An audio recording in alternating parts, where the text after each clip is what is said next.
Will they be telling Jimmy Garoppolo to leave San Francisco after the season? There's been some talk about whether or not he'll be back next year. Kyle Shanahan, coach of the 49ers, addressed Jimmy Garoppolo's status with the team yesterday. Here's Shanahan. I assume you can't say he's going to be the starter in 2021, but kind of how do you view his future, beyond this season? I mean, I expect Jimmy to be our starter next year. I mean, I expect him to come and play with us this year. We have 6 games left. We are not out of the playoffs yet. I've been on a team that was 3-6 going into a bye week that ended up winning their division. I think we have guys on this team capable of finishing this the right way. We got to do one game at a time, and I hope Jimmy can come back and be a part of that. But to think that we've made any decisions on anybody going into the future isn't the case. Jimmy's won a lot of games for us this year. It's a lot harder to win games when he's not here, and just hoping we can get him back.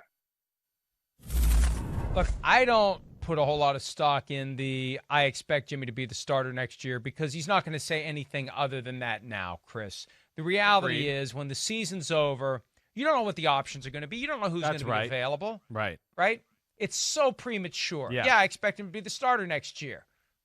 Whether that ultimately happens depends on many factors. Yeah. Last year, they took a look at Tom Brady. They decided not to pursue Tom Brady. There may be others, Matt Ryan, Kirk Cousins, somebody in the draft. If they don't turn the season around and they're in the top 10, there's too many moving parts here to say with certainty that Garoppolo will be the quarterback next year. Well, yeah, definitely. And NFL coaches, they're just not wired to be thinking of that right now.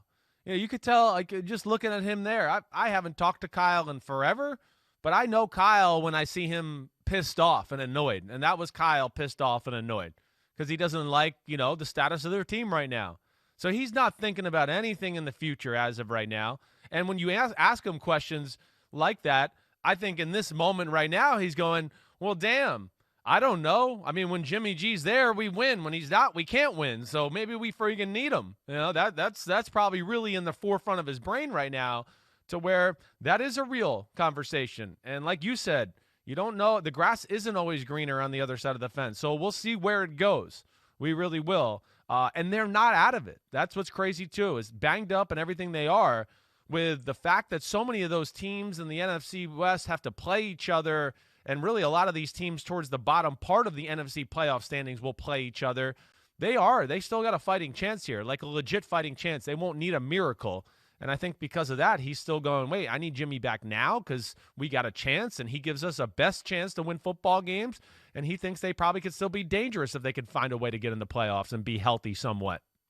And that's right. He does give them their best chance to win because he is significantly better than Nick Mullins or C.J. Beathard. They opted at one point to go with a less than 100% Jimmy G over a 100% Mullins and Beathard. So, yeah, he gives them the best chance right now. The question is, after this season, when you reevaluate, and every season of every NFL team is kind of its own contained universe now. And a lot can change from one year to the next. And you don't even begin to analyze how those pieces are going to fit together until your season is over. And if they would somehow run the table, which is not going to be easy to do, 10-6, does that get them in? I don't know. This year, maybe it doesn't. Yeah, it might not. But they're still not out of it. They're still not out of it. And until you're out of it, you don't throw in the towel. I can't imagine any coach would do that. And what I know of Kyle, that's the last thing he would do is give up prematurely on a season. No, definitely not. There's too much, fight in that coaching staff in general.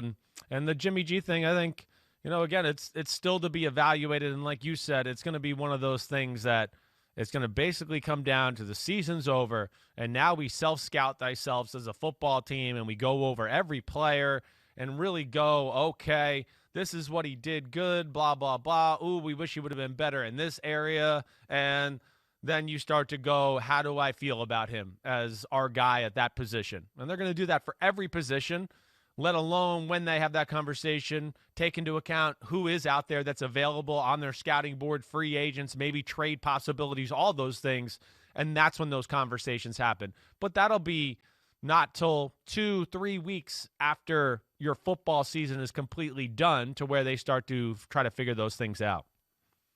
Yeah, and we'll see how that all plays out for the 49ers. Hi, I'm Mike Tirico, and thanks for watching.